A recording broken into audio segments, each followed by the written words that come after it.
Salam alaikum, c'est le khair les des youtubeurs. J'espère que comme Raya, j'espère que tout va bien. Donc, une vidéo en réponse à Mad Max. J'ai répondu par commentaire, mais je me suis dit peut-être que je rajoute une vidéo pour préciser quelque chose. Donc, juste en commençant, je vais vous lire une citation pour situer l'esprit à ma vidéo. Et je pense que c'est le même esprit à la vidéo de Mad Max. Donc c'est une citation de Malik bin Nabi.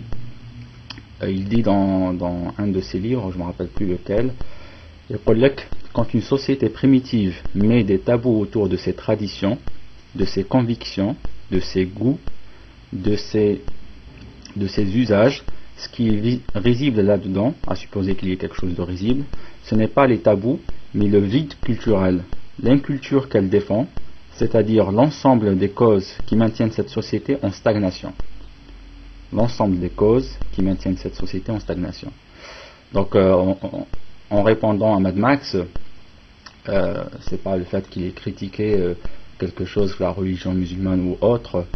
Ma réponse ne se place pas du tout dans cette perspective, mais plus dans un argumentaire ou une discussion, dans le cadre d'une discussion. Donc s'il y a des critiques, elles ne sont pas dirigées vers la personne, évidemment. Je tiens à le préciser parce que je remarque que dernièrement les choses sont un peu tendues sur YouTube. Et donc c'est juste pour discuter. Et je m'en fous presque que quelqu'un critique ou pas un sujet ou un autre. Enfin, je m'en fous. Ce qui m'importe, c'est plus le fait de discuter et d'argumenter. Donc voilà. Par contre, il y a effectivement quelque chose qui m'a dérangé sur la vidéo de Mad Max. Dérangé dans le sens que je trouve qu'il a été maladroit en citant un mauvais exemple pour un problème réel dans notre société. Donc il a cité l'exemple d'Sayyidina Ibrahim qui a vu en songe Blikardi de Bahouildah et qui s'est apprêté effectivement au de Bahouildah. Et il dit que cette symbolique-là, elle est présente dans les actes terroristes, la violence en Algérie de façon générale. Je conteste le point de vue. D'ailleurs, les terroristes, quand ils se réfèrent au Coran ou au verset coranique, c'est jamais celui-là qu'ils citent. Et c'est juste que je trouve que tu as donné le mauvais exemple, parce qu'effectivement il y a une rhétorique guerrière et violente sur le Coran. Et le fait que tu aies cité, à mon avis, toujours un mauvais exemple, porte préjudice au sujet intéressant et important que tu voulais traiter. Donc on peut comparer de toute façon en lisant le Coran, en faisant une étude du texte coranique, que l'histoire d'Ibrahim, comme elle est racontée, le style, les expressions utilisées ne sont pas du tout violentes, alors que dans d'autres versets, par exemple tout ce qui se rapporte à la guerre, c'est impressionnant de violence. يقتلوا أو يصلبوا وتقطع أيديهم وأرجلهم ويقول لك فضربوا فوق الأعناق وضربوا منهم كل بنان. Ça c'est violent, et je pense que c'est plus ces versets-là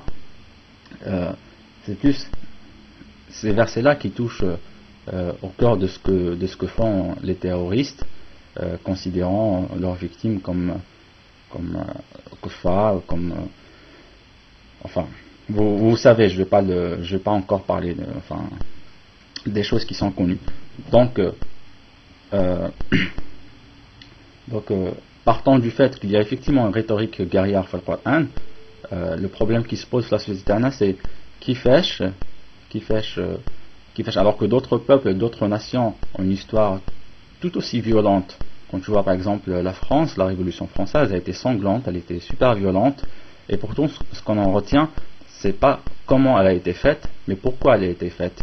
Et quand les gens manifestent en France ou là se réfèrent toujours à la Révolution Taham, c'est jamais en termes violents, c'est toujours le peuple à reconquérir le pouvoir, l'installation de la démocratie, tout cela. Donc, la société tahnaya, en ayant un texte même contenant des expressions guerrières et violentes, notre société prend justement de l'aspect violent et ne prend pas ce qu'il y a au-delà. Donc c'est là la question.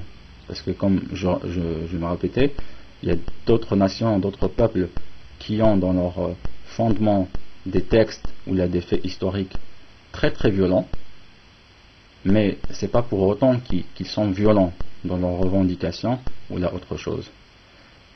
Et donc, voilà, en Algérie ou là dans les pays musulmans, on prend cet aspect-là du texte qu'on a, et pas autre chose, ou là, un aspect d'un fait historique et pas un autre.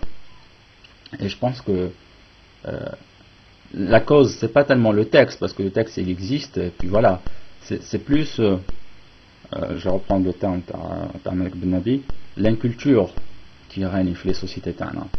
Et une certaine, on n'a pas la culture du débat. C'est la violence, c'est l'expression de c'est le moyen d'expression de gens qui ne savent pas se parler, qui ne savent pas se critiquer, qui ne savent pas respecter l'autre. Donc il suffit que je suis d'accord avec Wahed, direct, tu prends le bâton, on le voit, ça se tana, on le voit partout, à tous les coins de rue, à chaque fois qu'il y a un problème, c'est pas par la discussion calme et raisonnée qu'on le résout, mais c'est par les couteaux, siofa, tout ce que tu veux. Donc c'est ça le fond du problème, c'est qu'on ne sait pas se parler, on ne sait pas se respecter. Donc il n'y a pas l'humain, la société n'a une dignité. Et tout ça c'est à cause de l'inculture, de la mauvaise éducation. Et là est le corps du sujet à mon avis. Donc ouais, l'origine de la violence c'est un réel débat, mais il faut toucher le bon point. C'est ça que je voulais dire.